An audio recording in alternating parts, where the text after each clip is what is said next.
Is there anything to say about this? I really see no reason, but I will anyway. This precious gem of ideas has been kept safe for a long time, awaiting an ideal release window, but to be honest, I really don't see why Polyphony Digital had to hold off the rest of the additional content they have planned for this year. I mean, there's still a hefty number of Vision Gran Turismo concept cars awaiting their virtualization. And I know this legendary driver is insanely important, but keep your fanbase and your customers appraised and occupied while prepping this. Am I right? Anyway, we'll gloss over our 3-month wait period for now. The most important thing is that it's arrived. The additional content honoring the man known to the world as the best racing driver in the world. His name was Ayrton Senna, and he was born in Brazil in March of 1960. As a child, Senna loved cars. He loved tinkering with them, he loved admiring them, he loved driving them. There were bits and characteristics about this man that strengthened his ongoing obsession with cars. When he started karting, he would tinker with his go-kart almost every day to make sure its settings fitted his demands. Before his races during his Formula 1 career, he would close his eyes and run through the track in his mind, estimating his lap times.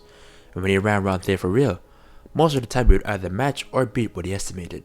And these weren't slow ones either.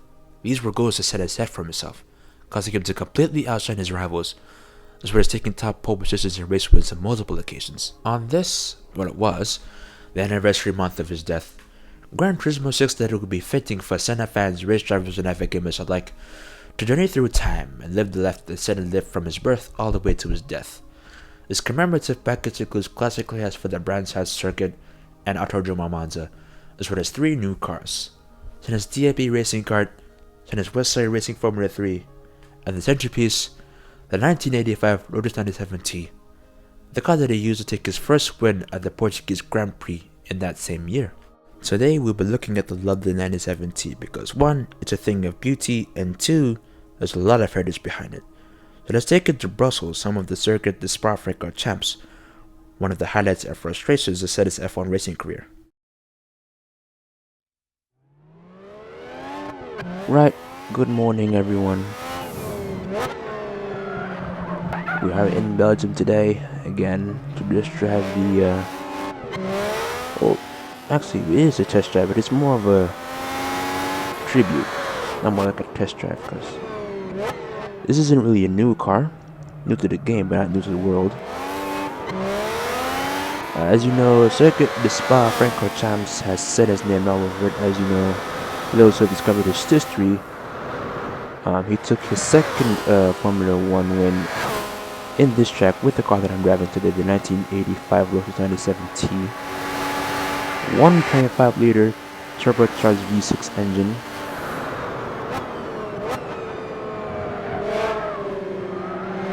Here we go. And Gran Turismo says that this vintage Formula 1 car produces 1,000 horsepower. I don't believe it. Someone could prove me wrong there. But if anything, it sounds like sort of stuff. Sounds like revs like the stuff that we see today in those turbo V6 Formula 1 cars that people really don't like because you don't get a lot of noise out of them. I for one kind of dig it, but not as much. I think this is a vintage car. To get this car, you have to go through Ayrton Senna's tribute events, and there are 2 involving this car. One with you driving the car around the 80s mock-up of Monza, the other with the 80s mock-up of Brands Hatch. The Brands Hatch, how did I break there? The Brands Hatch 80s mock-up is actually sort of a harder event. It was a bad break. Well, people said it's harder event, but I really didn't spend too much time on it and managed to get gold. One more lap. And I can show you the how I got the gold in a future video. For now, one more lap in the 97T. Honestly, I love looking at this vintage car. It's unbelievably breathtaking. and it just has lots of heritage. But if you think about all the heritage got into this car, and with Senna driving it, ooh dear, that's a first. I would have done I've just made Senna move in his grave now. What the hell was that? That's dumb. What kind of turn was that? My goodness. What kind of turn was that? My goodness. I'm not awake today. I can't talk and drive at the same time.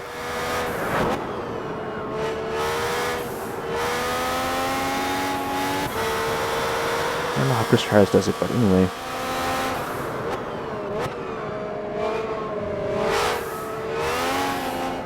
Anyway, as I was saying, if you think about all the heritage got into this car and with Senna driving it, it's kind of unbelievable. So the fact that he can drive this thing in the wet and be as unstoppable at the same time. I mean, I could drive this car in the wet now, but I think that I'm a mediocre driver, as you can see here.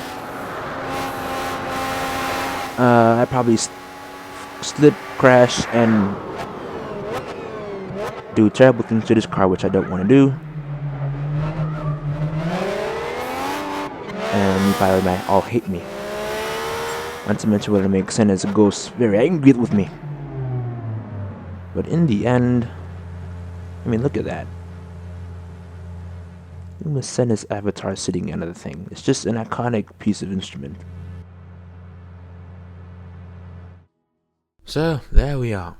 I still find it hard to believe that this small turbocharged V6 engine turned out nearly 1000 horsepower. Then again, that's Formula 1 engineering for you. This isn't so much a review, it's more like a commemoration or a celebration of a successful relic driven by an iconic racing genius. Senna's legacy still lives on today, and there are talented F1 drivers currently chasing his dream. Lewis Hamilton, Fernando Alonso, Felipe Massa, Daniel Ricciardo, Nico Rosberg, Sebastian Vettel, Kimi Raikkonen, just these few seem to always be competing for ultimate greatness. But let's be honest, they still have a long way to go. Senna still rules the driving world for his amazing abilities in the cars that he drove when he was alive. If you are, however, looking for a review of this car, the 97T, here it goes. It's seriously fast, an ideal record breeder on most technical circuits. Everything else is your basic standard qualities of a Formula 1 car. Quick shifts, quick acceleration, amazing grip. Bit of a medium difficulty driver-wise here and there, but due to its abilities, it's definitely magnificent. To earn this car for free, one must obtain a silver trophy in both special events at Classic Monza and Classic Brands Hatch. I, as always, went for the gold, and I can show you those runs later, but I will say, it was a challenge. After a few tries, I realized that my driving needed to be improved. So along the way, I honed in my skills, changed my braking points, optimized my racing line, and pushed boundaries like the Senna-inspired driver that I am. But to be honest, even with me obtaining the gold, the car, the suit, and the money, it only makes up a small fraction of the astounding abilities displayed by the late great Ayrton Senna. May his name last as long as racing remains brilliant.